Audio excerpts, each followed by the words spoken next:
Bugun men juda muhim mavzuni tushuntirib beraman.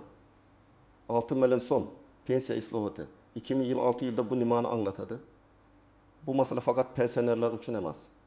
Bu bugun ishlayotgan, ertaga pensiyaga chiqadigan, norasmiy ishlayotgan, oyligini konvertda olayotgan, yakka tartibda ishlayotgan, chet elda mehnat qilayotgan va hatto hozir 25-30 yoshda bo'lgan har bir inson uchun bevosita tegishli. Eng muhim savol shuki, 2026 yildan keyin pensiya miqdori qanday hisoblanadi? Buligiz 6 million so'm degan gap nimani bildiradi? Bu pul hammani cho'ntagiga tushadimi yoki faqat ayrim toifadagi odamlargami? Men bugun aynan shuni sodda tilda hayotiy misollar bilan tushuntiraman.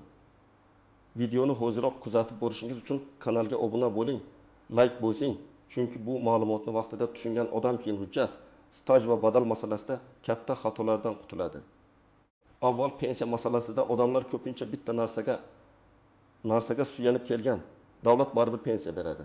Ha, davlat pensiyasi bor, lekin uning miqdori odamning ish staji, rasmiy daromadi, to'langan soliqlar va pensiya badallari bilan bevosita bog'liq. Muammo shundaki, ko'pchilik yillar davomida ishlagan bo'lsa ham uning hamma ishlagan davr rasmiy ko'rinmaydi. Kimdir 10 yil bozorda savdo qilgan, lekin rasmiy hujjati yo'q. Kimdir qurilishda ishlagan, lekin mehnat daftarchasida yozuv bo'lmagan. Kimdir oyligining bir qismi rasmiy, qolganini naqd olgan. Natijada pensiya yoshiga kelganda odam men 30 yil ishlaganman deydi. Tizim esa rasmiy tasdiqlangan stajingiz 16 yil deb chiqaradi.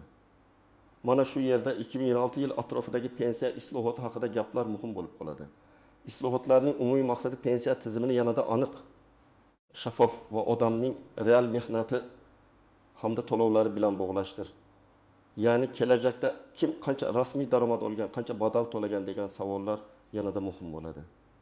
6 million so'm degan ibora esa ko'pchilik orasida noto'g'ri tushunilishi mumkin. Ayrimlar buni hamma pensionerga qo'shimcha 6 million so'm beriladi deb o'ylaydi.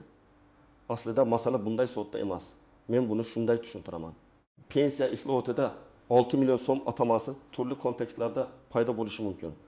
Bu oylik daromad chegarasi, pensiya hisoblash bazasi, jamg'arib boriladigan mablag', rasmiylashtirilgan mehnat natijasida kelajakda olinadigan qo'shimcha daromad yoki ma'lum toifa uchun hisob-kitob ko'rsatkichi bo'lishi mumkin. Shuning uchun odam avvalo bitta narsani bilish kerak.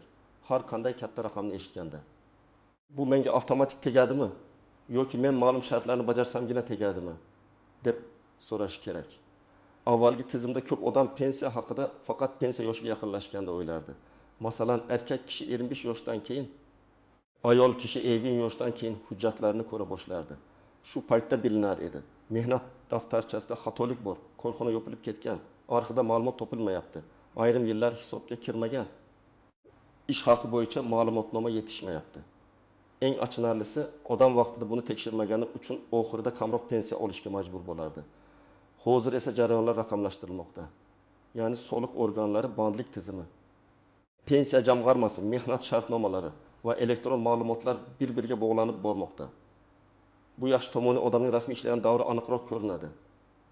Yomon tomoni esa shuki, norasmiy ishlagan yillarni keyin isbotlash qiyinlashadi. Ya'ni men falon joyda ishlaganman, hamma biladi degan gap yetarli bo'lmaydi. Tizim hujjat so'raydi, mehnat shartnomasi, buyruq, ish haqi hisoboti, soliq to'lovi, arxiv ma'lumotnomasi. 2026 yilga kelib pensiya tizimida shaxsiy hisob tamoyili yanada kuchayishi kutiladi. Men buni oddiy qilib aytaman. Sizning kelajakdagi pensiyangiz bugungi rasmiy hayotingizning oynasiga aylanadi. Agar siz bugun rasmiy ishlasangiz, oyligingiz to'liq ko'rsatilsa, soliq va badallar to'g'ri yuritilsa, ertaga pensiya hisobida siz yutasiz. Agar bugun hozircha naqd olaveraman, keyin ko'ramiz desangiz, 10-15 yildan keyin juda qimmatga tushishi mumkin.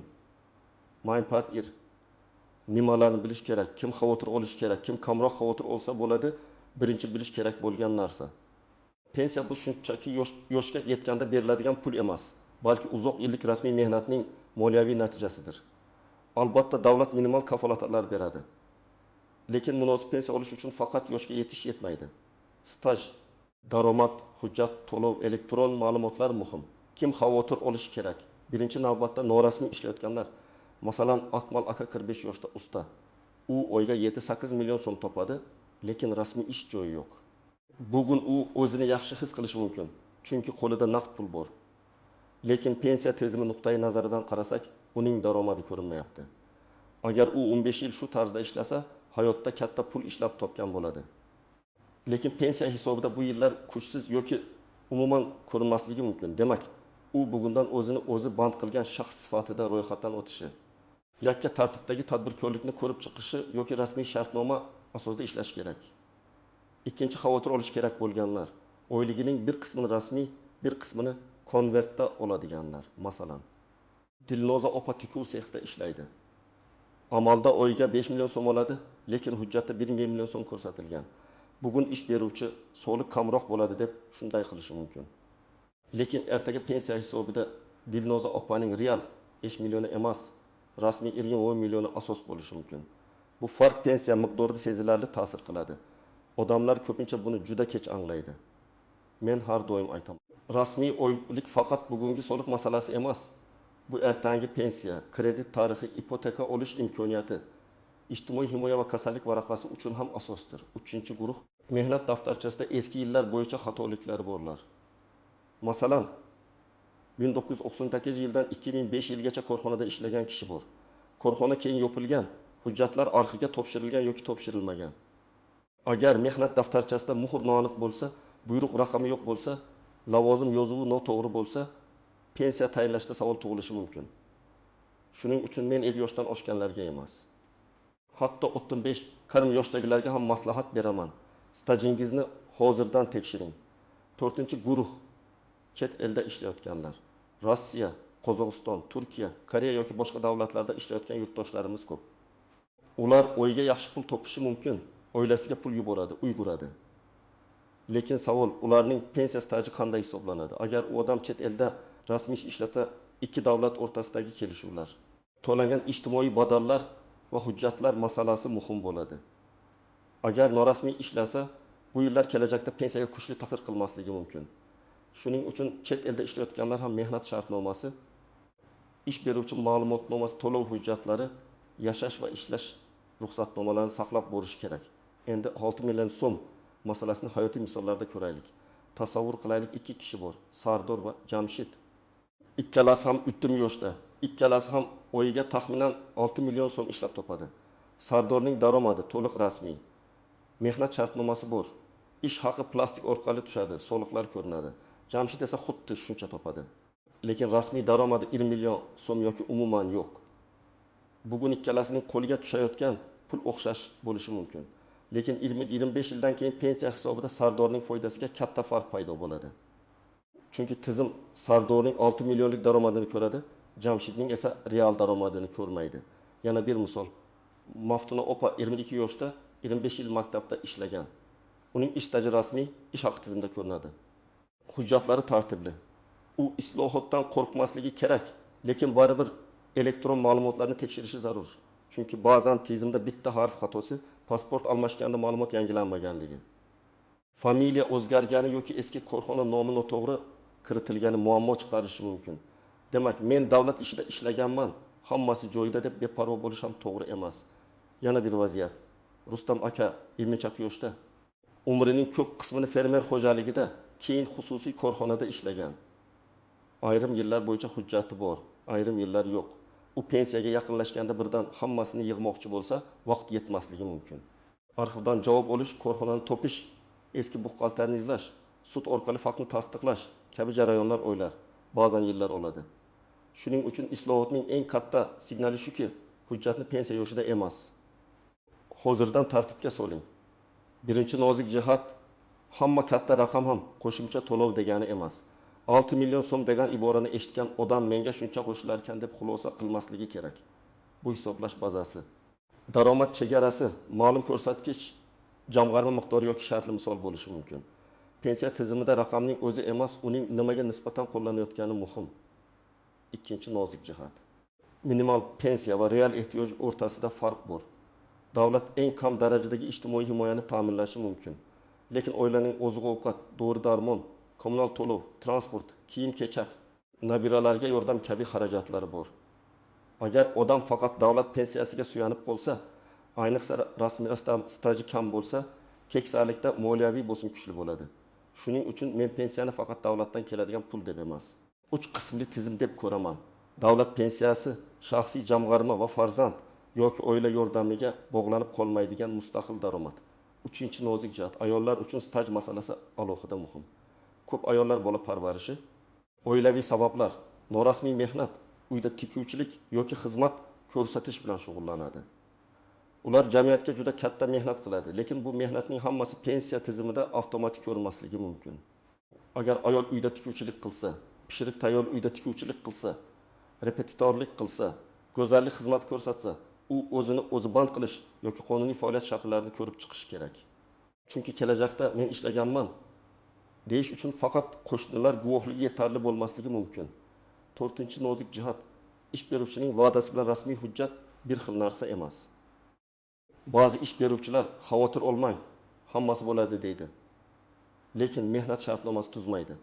Odam 3 yil ishlaydi, keyin kelishmovchilik bo'ladi, ish beruvchi esa u bizda rasman ishlamagan deydi. Natijada xodim ish haqini ham, stajini ham isbotlashga qiynaladi. Shuning uchun birinchi kundan boshlab mehnat shartnomasi, buyruq, ish haqi tushumi va rasmiy ma'lumotlar bo'lishi kerak. 5-nozik jihat, elektron tizim xatosiz degani emas. Raqamlashtirish yaxshi, lekin bazalarda xato bo'lishi mumkin. Masalan, ism, familiya lotin va kirilda turlicha yozilgan, tug'ilgan sana noto'g'ri kiritilgan, pasport seriyasi yangilanmagan, ish davri to'liq tushmagan bo'lishi mumkin. Agar odam buni pensiya tayinlash kuni bilsa, asab vaqt va pul sarflaydi. Agar hozirdan bilsa, muammoni bosqichma-bosqich hal qiladi. 6-nozik jihat, staj bor, lekin ish haqi ma'lumoti yo'q bo'lishi mumkin. Bu ham pensiya miqdoriga ta'sir qiladi. Masalan, odamning 20 yillik staji bor, lekin ayrim yillar bo'yicha ish haqi ma'lumotlari topilmaydi. Bunday vaziyatda pensiya hisoblashda cheklovlar yoki o'rtacha ko'rsatkichlar qo'llanishi mumkin. Demak, faqat men ishlaganman emas, men qancha rasmiy ish haqi olganman va bu qayerda tasdiqlangan degan savol ham muhim. 7-nozik jihat, o'zini o'zi band qilganlar ham tartibni bilishi kerak. Ro'yxatdan o'tishning o'zi yaxshi qadam, lekin to'lovlar, davrlar, faoliyat turi va hujjatlar masalasini tushunish zarur. Agar inson yilning faqat 2 oyida to'lov qilsa, qolgan 10 oyini qanday hisoblash masalasi paydo bo'lishi mumkin. Shuning uchun men ro'yxatdan o'tganman deb qo'yish yetarli emas. Faoliyat va to'lov intizomini ham yuritish kerak. 8-nozik jihat, pensiya islohoti faqat pensionerlar daromadi haqida emas. Davlat byudjeti barqarorligi haqida ham. Aholi qarib borayotgan, umr ko'rish davomiyligi oshayotgan, mehnat bozorida norasmiy bandlik yuqori bo'lgan sharoitda pensiya tizimiga bosim kuchayadi. Agar ishlayotganlar rasmiy to'lov qilmasa, pensionerlar soni ko'payaversa, tizimda muvozanat masalasi paydo bo'ladi. Shu sababli islohotlarning asosiy yo'nalishi ko'pincha rasmiy bandlikni ko'paytirish, shaxsiy hisobni kuchaytirish va adolatli hisob-kitob qilish bo'ladi. Endi eng muhim qism, siz bugun nima qilishingiz kerak? Men buni oddiy qadamlar bilan aytaman. Birinchi qadam, o'z mehnat stajingizni tekshiring. Agar siz rasmiy ishlayotgan bo'lsangiz, ish beruvchingizdan mehnat shartnomangiz bor yo'qligini elektron tizimda qayd etilgan etilmaganini aniqlang. Agar eski mehnat daftarchangiz bo'lsa, undagi barcha yozuvlarni ko'rib chiqing. Ishga qabul qilingan sana, ishdan bo'shagan sana, buyruq raqamlari, muhr, korxona nomi aniqmi? Bitta noaniq yozuv ham keyin muammo bo'lishi mumkin. Ikkinchi qadam, rasmiy daromadingizni tekshiring. Sizning qo'lingizga 6 million so'm tushsa, hujjatda ham shunga yaqin ko'rsatilayaptimi yoki yo'qmi? Agar hujjatda 2 million ko'rsatilsa, siz bugun ozgina soliqdan qochayotgandek ko'rinsangiz ham, ertaga pensiya, kredit va ijtimoiy himoyada yutqazishingiz mumkin. Ish beruvchi bilan muloyim, lekin aniq gaplashing. Mening rasmiy ish haqim to'liq ko'rsatilishini xohlayman, chunki bu kelajakdagi pensiyamga ta'sir qiladi deb ayting. 3-qadam, agar norasmiy ishlayotgan bo'lsangiz, qonuniy shakl tanlang. O'zingizga savol bering. Men kimman?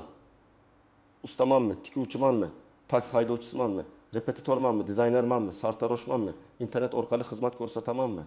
Shunga qarab o'zini o'zi band qilish. Yakka tartibdagi tadbirkorlik yoki mehnat shartnomasi variantlarini o'rganing. Buning uchun soliq organlari, yagona interaktiv davlat xizmatlari portali, mahalladagi hokim yordamchisi, bandlik bo'limi yoki buxgalterdan maslahat olish mumkin. 4-qadam, hujjatlarni raqamli va qog'oz shaklida saqlang. Mehnat shartnomasi, ishga qabul qilish buyrug'i, ish haqi ma'lumotnomasi, soliq to'lovlari, bank tushumlari. arxiv javoblari, diplom, harbiy xizmat hujjati, bola parvarishi bilan bog'liq hujjatlar, familiya o'zgargan bo'lsa, nikoh guvohnomasi. Bularning hammasi kerak bo'lishi mumkin. Men tavsiya qilaman, telefoningizda alohida papka oching. Skaner qiling, bulutli xotiraga saqlang, qog'oz nusxasini esa bitta papkada tuting. 5-qadam arxiv masalasini kechiktirmang. Agar siz eski korxonada ishlagan bo'lsangiz va u korxona hozir yo'q bo'lsa, tuman yoki viloyat arxiviga murojaat qiling. Murojaatda ism, familiyangiz, tug'ilgan sanangiz, ishlagan korxona nomi, taxminiy ishlagan yillaringiz, lavozimingizni aniq yozing. Menga pensiya stajimni tasdiqlash uchun ma'lumotnoma kerak deb ko'rsating. Agar korxona nomi o'zgargan bo'lsa, eski va yangi nomini ham yozing. 6-qadam, chet elda ishlayotgan bo'lsangiz, hujjatsiz ishlamang. Ish shartnomasi. Ruxsatnoma, ish beruvchi ma'lumotnomasi, maosh tushumlari va ijtimoiy to'lovlar bo'yicha hujjatlarni saqlang. Agar imkon bo'lsa, O'zbekistonning tegishli davlat organlari yoki konsullik orqali o'sha davlatdagi mehnat stajingiz qanday olinishi haqida ma'lumot oling. Chet elda topilgan pul bugun oilaga yordam beradi, lekin hujjat bo'lmasa. Ertangi pensiyada iz qoldirmasligi mumkin. 7-qadam, 2026 yilgacha kutmang.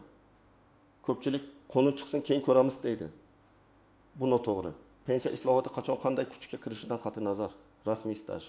To'liq daromad va hujjatlar har qanday tizimda sizning foydangizga ishlaydi. Ya'ni bugun tartibga keltirilgan hujjat ertaga har qanday o'zgarishda sizni himoya qiladi. 8-qadam, pensiyadan tashqari shaxsiy zaxira yarating. Men ekspert sifatida ochiq aytaman. Faqat davlat pensiyasiga tayanish xavfli. Har oy daromadingizning hech bo'lmasa 5 yilning foizini alohida jamg'arishga harakat qiling. Bu bank omonati uzoq muddatli jamg'arma. Qonuniy investitsiya yoki kichik qo'shimcha daromad manbai bo'lishi mumkin. Masalan, oyiga 6 million so'm topadigan odam 300 ming so'mdan jamg'arsa, yiliga 3,6 million so'm qiladi. Bu juda katta puldek ko'rinmasligi mumkin. Lekin 10 yil davomida intizom bilan qilingan jamg'arma keksalikda dori-darmon, ta'mir, davolanish yoki favqulodda xarajatda katta yordam beradi. 9-qadam, oilada pensiya mavzusini ochiq muhokama qiling.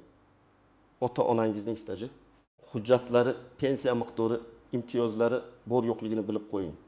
Ko'p oilalarda farzandlar ota-onasining hujjatlari bilan faqat muammo chiqqanda shug'ullanadi. Aslida esa birgalikda ko'rib chiqish kerak. Mehnat daftarchasi qayerda? Pasport ma'lumotlari mosmi? Bank kartasi faolmi?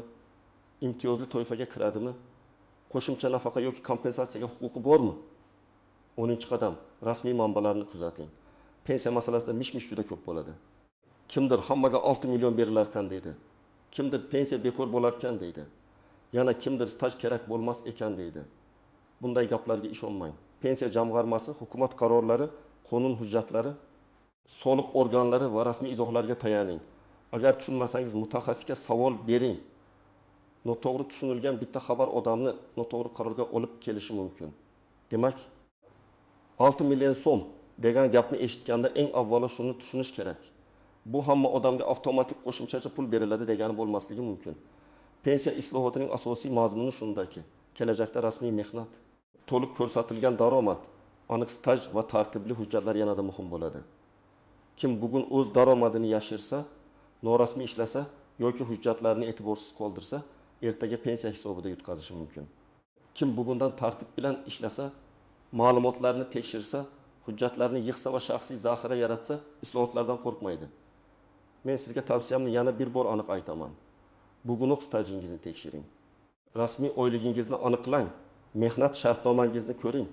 Eski hujjatlarni papkaga joylang. Kerak bo'lsa, arxivga murojaat qiling. 2026 yilni kutib o'tirmang. Chunki pensiya tayyorgarligi bir kunda qilinadigan ish emas. Siz bu mavzuda nima deb o'ylaysiz? Ligis 6 million so'm degan xabarni qanday tushundingiz? Sizningcha pensiya tizimida eng katta muammo nimada? Kam oylikdami, norasmiy ishda, hujjatlarda yoki odamlarning bexabarligidami? Fikringizni izohlarda yozing. Video foydali bo'lgan bo'lsa, like bosing, kanalga obuna bo'ling va yaqinlaringizga ham yuboring. Chunki pensiya masalasini vaqtida tushungan odam kelajakdagi ko'p muammolarning oldini oladi.